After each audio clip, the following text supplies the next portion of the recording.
Welcome sa ating pag-aaral sa Torah Discussion dito sa Torah Community sa aklat ng Genesis. Tayo po ay nasa chapter 11 at ang topic na ating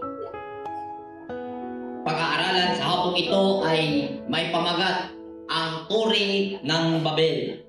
Okay, yung ating pagtatalakay ay mag-uumpisa sa verse 1 hanggang verse 9 lang muna. Dahil kung atin pong ituloy hanggang sa isang chapter ay masyadong mataas. Kailangan natin mag-focus dito sa Babel dahil mayroon tayong dapat maunawaan at maibahagi rin sa mga makapanood sa atin. Okay.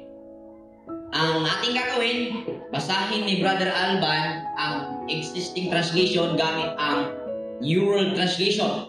At kung kayo po ay nakapanood dyan, mayroon kayong mga Biblia, basahin nyo po sa inyong mga bersyon na Biblia kung anong mayroon kayo.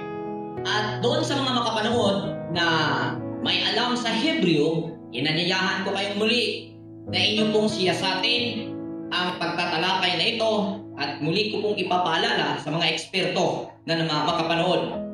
Pwede nyo pong i-correct kung sa tingin nyo po mali ang aming pagtatalakay. At ikinalulugod po namin ang inyong pagbibigay ng inyong opinion sa mga eksperto. Pero doon naman sa parang eksperto, welcome pa rin kayo mga kapatid. Parang eksperto, feeling eksperto, kasama na yan. Genesis chapter 11 verse 1. Nang panahong iyon, iisa lang ang wika at bokabularyo ng buong lupa. Okay, yun ay New World Translation. Ito yung tinatawag na traditional Hebrew. So ito pong version na ito ang ating iginamit ngayon na yung nakikita sa screen.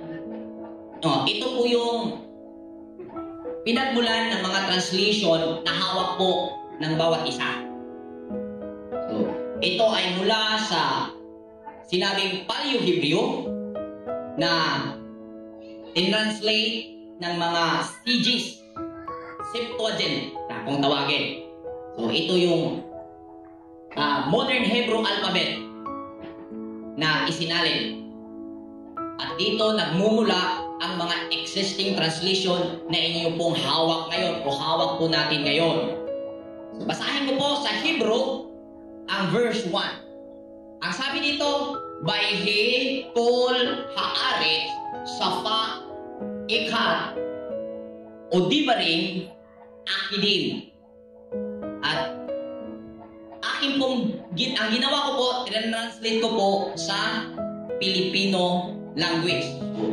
Bago ko ginawang Tagalog, dahil ako'y Bisaya, ginawa kong Bisaya at isinalin ko sa Tagalog. So, sa madaling salita, ang salin na inyong nakikita dito na Tagalog na mababasa ay dito ko po kinuha sa original na pinagmulan ng mga existing translation.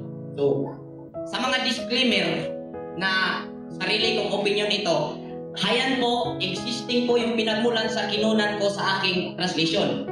Kaya inanyayahan ko kayo na pwede nyo po akong barahin kung sa nakita ninyo ay mali po yung aking isinalin. Malaya po kayo. Okay? Ito. At ito ay nangyari na ang buong mundo ay naging isang wika at nagkaisa sa mga salita. Yan ang lumalabas na pagkakasabi sa verse 1 mula sa Hebrew. Okay? So, sa ating pagkakaintindi, ang wika na sinabi dito ay tulad ng ating naunawaan ngayon na English, Bisaya, Tagalog. Kaya ang paniniwala at itinuturo sa atin mula nang tayo ay nagkaroon ng kamalayan na sa simula ay mayroong iisang wika. Amen po ba? At ito ay hindi na nila na diskubre kung anong itong wikang ito dahil ito'y sinira daw ni Yahweh para ang tao ay hindi magkakaisa dahil ang tao ay naging masama ang hangarin. Pero para po sa akin, para po sa Torah community, hindi po wika o lingwahe ang safa. Dahil hindi po ito tumutukoy sa literal na wika na ginagamit natin, kundi may kalaliman po siya na dapat nating maintindihan. Bakit? Basihan po natin ang realidad. Kung mayroon tayong iisang wika, mga Cebuano, ngunit hindi po tayo parehas ng sistema, hindi pa rin tayo magkakaunawaan. Amen po ba?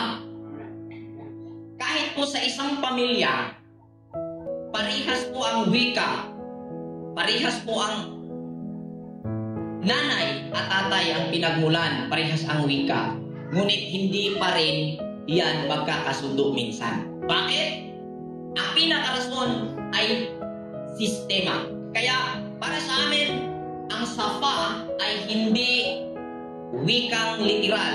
Dahil kung ang language o wika, kung atin pong i-search, kung ano po ang meaning, ito ay system. Una pong ibinigay, system. So, sistema po ito. Sila po ay may iisang sistema na kung saan na i-translate na wika. Okay?